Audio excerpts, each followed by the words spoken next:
गोवा का मडगांव, नाम सुनते ही शांत समुंदर और खूबसूरत किनारे याद आते हैं, है ना? पर यहीं इसी शांत तट पर एक पुराना लाइट हाउस खड़ा है। और देखने में ये जितना खामोश लगता है, इसकी दीवारों के भीतर उतना ही गहरा और डरावना एक राज दफन है। और ये सिर्फ कोई सुनी सुनाई कहानी नहीं है, बल्कि एक खूनी हकीकत है। कहते हैं जो कोई भी रात के अंधेरे में इस लाइट हाउस के अंदर जाने की हिम्मत करता है, सुबह उसकी लाश सबसे ऊपर वाली खिड़की से लटकती हुई मिलती है। एक अनसुलझी पहेली और एक भयानक अंत। तो सवाल ये उठता है कि आखिर इस भुतहा लाइट हाउस का सच क्या है? कौन है वो जो वहां इंसाफ का इंतजार कर रहा है? चलिए आज इसी रहस्य से पर्दा उठाते हैं। इस पूरी कहानी और इस खौफनाक जगह के बीच में है एक आदमी, एक ऐसा शख्स जिसकी पूरी जिंदगी इसी लाइट हाउस के साए में गुजरी है। ये है गंगा, एक मछुआरा। अब मछुआरे का काम है मछली पकड़ना, पर गंगा की किस्मत इतनी खराब है कि उसके जाल में मछलियों को छोड़कर बाकी सब कुछ फंसता है। कभी नारियल तो कभी टूटी चप्पलें। और जैसे इतना काफी ना हो, बाकी मछुआरों के ताने उसे दिन रात सुनने को मिलते हैं। गंगा का दुख सिर्फ उसकी गरीबी या बदकिस्मती नहीं है, असली बोझ तो है उसके पिता की विरासत का। उसके पिता जमुना अपनी बहादुरी के लिए पूरे मडगांव में मशहूर थे।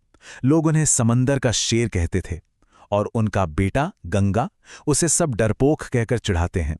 मतलब एक तरफ हीरो बाप और दूसरी तरफ जीरो बेटा। लेकिन गंगा का ये डर ये ऐसे ही नहीं है। इसके पीछे एक वजह है, एक बहुत ही खौफनाक वजह, जो आज से ठीक 30 साल पहले की एक तूफानी रात में छिपी है। एक ऐसी रात जिसने उसकी पूरी दुनिया ही बदल दी। पूरे 30 साल एक बहुत लंबा वक्त होता है ना?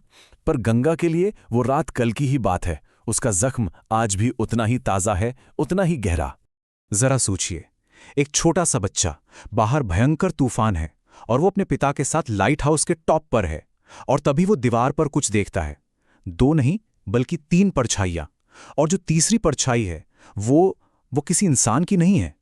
गंगा की आंखों के सामने उस परछाई के हाथ लंबे होते हैं। वो एक रस्सी पकड़ती है और उसके पिता का गला घोंट देती है और फिर उन्हें खिड़की से बाहर फेंक देती है। वो छोटा सा बच्चा डर के मारे चीख भी नहीं पाया। 30 साल तक गंगा उस रात की याद से भागता रहा। लेकिन कभी-कभी किस्मत आपको वहीं लाके खड़ा कर देती है जहां से आप सबसे ज्यादा भाग रहे होते हैं। एक सुबह किनारे पे खबर आती है, लाइट हाउस से एक और लाश मिली है, लटकती हुई। ये खबर पूरे गांव में आग की तरह फैल जाती है। और ये खबर गंगा के लिए एक और जिल्लत का पैगाम लेकर आई। लोग ताने मारने लगे, जो अपने बाप की मौत का बदला नहीं ले सका, वो क्या खाक मचवा रहा है? ये शब्द, ये ताने उसके दिल में तीर की तरह चुभ गए। अब बात डर की नहीं रही थी, बात इज्जत पर आ गई थी। बस बहुत हो चुका। अपमान की इसी आग में जलते हुए गंगा ने फैसला किया, वो वापस जाएगा उसी लाइट हाउस में जहां उसके बचपन का सबसे बड़ा डर उसका इंतजार कर रहा था। जाते जाते उसके कानों में अपने पिता की आवाज गूंज रही थी, जो उसे हिम्मत दे रहे थे। इन्हीं शब्दों से हिम्मत बटोरकर वो उस खौफनाक लाइट हाउस की तरफ बढ़ गया। एक गहरी सांस और उसने उस पुराने चरमराते हुए दरवाजे को धक्का दे दिया। गंगा ने अपने डर के घर में कदम रख दिया था। अंदर घुसते ही, जैसे ही उसने धूल भरी सीढ़ियां चढ़नी शुरू की, अंधेरे में से चमगादड़ों का एक पूरा झुंड उस पर टूट पड़ा। उनकी चीखें, उनके पंखों की फड़फड़ाहट, ये उस जगह की पहली चेतावनी थी। पर गंगा इस बार नहीं रुका। और जैसे ही वो सबसे ऊपर वाले कमरे में पहुंचा, हवा एकदम ठंडी हो गई। उसे समझ आ गया कि वो अकेला नहीं है। अचानक सालों से बंद पड़ी घड़ियां एक साथ बजने लगी। भारी भरकम फर्नीचर कांपने लगा और एक पुराने रेडियो से किसी की खौफनाक हंसी गूंजने लगी। और यहीं पर कहानी एक बिल्कुल नया मोड़ लेती है। ये सिर्फ एक डरावनी कहानी नहीं है, इसके पीछे एक बहुत ही दुखद दास्तां छुपी है।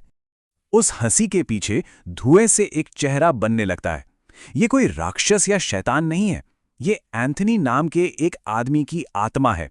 वो आदमी जो 50 साल पहले इसी लाइट हाउस का हेड सिक्योरिटी गार्ड हुआ करता था। तो हुआ ये था कि एंथनी और उसके एक साथी रघु को समंदर किनारे खजाने से भरा एक संदूक मिला। अब एंथनी तो ईमानदार था, वो उसे पुलिस को देना चाहता था। पर रघु, उसके मन में लालच आ गया। उसने धोखे से एंथनी को मार डाला, उसकी लाश समंदर में फेंक दी और सारा खजाना लेकर भाग गया। तब से एंथनी की आत्मा यहीं भटक रही है इंसाफ के लिए, और उसे हर आने वाले आदमी में अपना कातिल रघु ही नजर आता है। तो अब कहानी अपने सबसे रोमांचक मोड़ पर आ चुकी है, जहां एक तरफ एक बदले की आग में जलती आत्मा है और दूसरी तरफ एक डरा हुआ इंसान। देखते हैं इस टकराव का अंजाम क्या होता है। एंथनी की आत्मा गंगा पर भी वैसे ही हमला करती है। रस्सी उसके गले के चारों तरफ कसने लगती है, सांसें रुकने लगती हैं। क्या गंगा का भी वही हश्र होगा जो उसके पिता का और बाकी सबका हुआ था?